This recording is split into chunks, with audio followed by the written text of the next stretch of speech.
കഴിഞ്ഞ എല്ലാം കഴിഞ്ഞോളെ. ഇനി അതെല്ലാം വിടും. ഇനി അതെല്ലാം പറഞ്ഞിട്ട് എന്ത് കാര്യം? എത്ര പ്രാങ്ങില അവളെ കല്യാണം എല്ലാം നടത്തി കൊടുത്തിന്. എന്നിട്ടിപ്പോ എന്തായി? ഇനിയെല്ലാം ആൾക്കാരെ മുഖത്ത് ഇനി എന്തെല്ലാം പറയും, എന്തെല്ലാം കേൾക്കണേ? ഒന്നും ആലോചിച്ചിട്ട് തല പുണ്ണാവുന്നിപ്പ.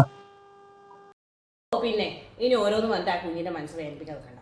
ആ ശരി തന്നെ, 40ാമത്തെ വയസ്സിലല്ലേ കൃഷ്ണൻ പുഷ്പേനെ ഒഴിവാക്കിയിട്ട് ശാന്തനെ കല്യാണം കഴിച്ചത്. പിന്നെ എന്ത് കുഴപ്പം? ആലോചന വന്നപ്പോൾ ഈ എനക്ക് ചക്കനെ വലിയ ഇഷ്ടപ്പെട്ടിട്ടൊന്നുമില്ല. പിന്നെ കല്യാണം കഴിഞ്ഞ സമയത്ത് തന്നെ എല്ലാവരും വന്നിട്ട് ഇവളും ഓനും തമ്മിൽ ഒരു മാച്ചും ഇല്ല. മാച്ചിന്റെ കാര്യമൊന്നുമല്ല അമ്മായി, സത്യം പറഞ്ഞാൽ ഒത്തുപോകാൻ പറ്റാത്തതുകൊണ്ട് തന്നെയാണ്. അമ്മ പറഞ്ഞാൽ സത്യം പറഞ്ഞാൽ ഈ പ്രൊപ്പോസലായിട്ട് മുന്നോട്ട് പോയെന്നെ. അമ്മ പറഞ്ഞു നല്ല പ്രൊഫഷനാണ്, വെൽ സെറ്റിൽഡ് ആണ്, തേങ്ങയുണ്ട് മാങ്ങയുണ്ട് എന്നൊക്കെ പറഞ്ഞിട്ട് അനുഭവിച്ച ഞാൻ തന്നെയല്ലേ. എനിക്ക് മടുത്തു. പിന്നെ കല്യാണ സമയത്ത് നിങ്ങയില്ല വരുമാനാന്ന് പറഞ്ഞിട്ട് തലയിൽ പൊന്തിച്ച് നടക്കുന്നുണ്ടായിരുന്നു. പിന്നെ എന്ത് പറഞ്ഞത് കാര്യം? അനുഭവിച്ചോ. അത് പിന്നെ എങ്ങനെ ഒരു കല്യാണാലോചന ഒന്നും നടത്തി തന്നു, പിന്നെ ആൾക്കാർ ഉള്ളിലിരിപ്പം നമുക്ക് കുത്തി നോക്കിയാൻ പറ്റുമോ? പിന്നെ അമ്മ ഇങ്ങനെ വിചാരിച്ചിനാ? അതന്നെ അത് തലേന്ന് പോയി നന്നായി വിചാരിച്ചാൽ അതിനേക്കാളും നല്ല ബന്ധം ഈ സൈനമ്മയെ കൊണ്ടുതരും കേട്ടാ. എനിക്കിനി കല്യാണം ഒന്നും വേണ്ട അമ്മായി, എന്നൊന്ന് സ്വസ്ഥമായിട്ട് വിട്ടാൽ മതി.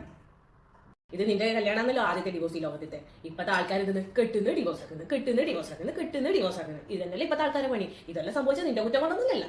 ഇപ്പോഴത്തെ പിള്ളേർക്കൊന്നും അഡ്ജസ്റ്റ് ചെയ്യാൻ അറിയില്ലപ്പാ. എന്തെന്ന് ഇപ്പം തന്നെ ടി വിയിൽ കാണാം, നമുക്ക് അറിയുന്ന തന്നെ സീരിയൽ നടിമാരും സിനിമ നടന്മാരെല്ലാം എത്ര എണ്ണത്തിനാണ് കിട്ടുന്നത്? ഒരു കണക്കുണ്ടാ? നമുക്കെല്ലാം കിട്ടീന്, അതിനെ വെച്ച് അഡ്ജസ്റ്റ് ചെയ്ത് നമ്മൾ ജീവിക്കുന്നില്ലേ? പിന്നെന്താ കുഴപ്പം? അതെന്താ പറഞ്ഞാൽ എന്നെ കാട്ടി ബെസ്റ്റ് പണിയൊന്നും നിങ്ങൾക്ക് കിട്ടൂല കേട്ടാ. ഓ ബെസ്റ്റേ മോളെ, ഈ സായനമ്മയെ പറയുന്നത് കേൾക്കുന്നു. അടുത്ത ആഴ്ച എന്തായിരുന്നു രണ്ട് മാസത്തിലാവില്ലേ? പിന്നെ മോള് കുറച്ച് ദിവസം റെസ്റ്റ് എടുക്കും. ഈ ഡിവോഴ്സിന്റെ ക്ഷീണമെല്ലാം അങ്ങ് തീരട്ടെ. എന്നിട്ട് മോക്ക് വേണ്ടുന്ന എന്ത് ചെക്കനാണെന്ന് വെച്ചാൽ ഈ സൈനമ്മായി കൊണ്ട് തരും. ഈ സൈനമ്മായി വിചാരിച്ച നടക്കാത്ത എന്ത് കാര്യമാണ് ഇടിയുള്ളത്? പിന്നെ വേറൊരു കാര്യം ഉണ്ടല്ലോ, നമ്മുടെ തെക്കെടുത്ത് സുധീഷില്ലേ, ഓ നല്ല ചെക്കനാണ്. ഓന് നല്ല ഫാം ഉണ്ട്, ഷോപ്പ് ഉണ്ട്, പിന്നെ ബാധ്യതകളൊന്നും ഇല്ലല്ലോ. എന്താണ് ഓ പിടിച്ചിട്ടാന്ന് തോന്നുന്നു. ചേച്ചിന്റെ അഭിപ്രായം എന്താ? ഞാൻ എന്ത് പറയണേ, ഓളെ ചെയ്ത് ഓള് തീരുമാനിക്കട്ടെ, അല്ലാണ്ട് ഇപ്പൊ ഞാൻ എന്ത് പറയാനാണ്?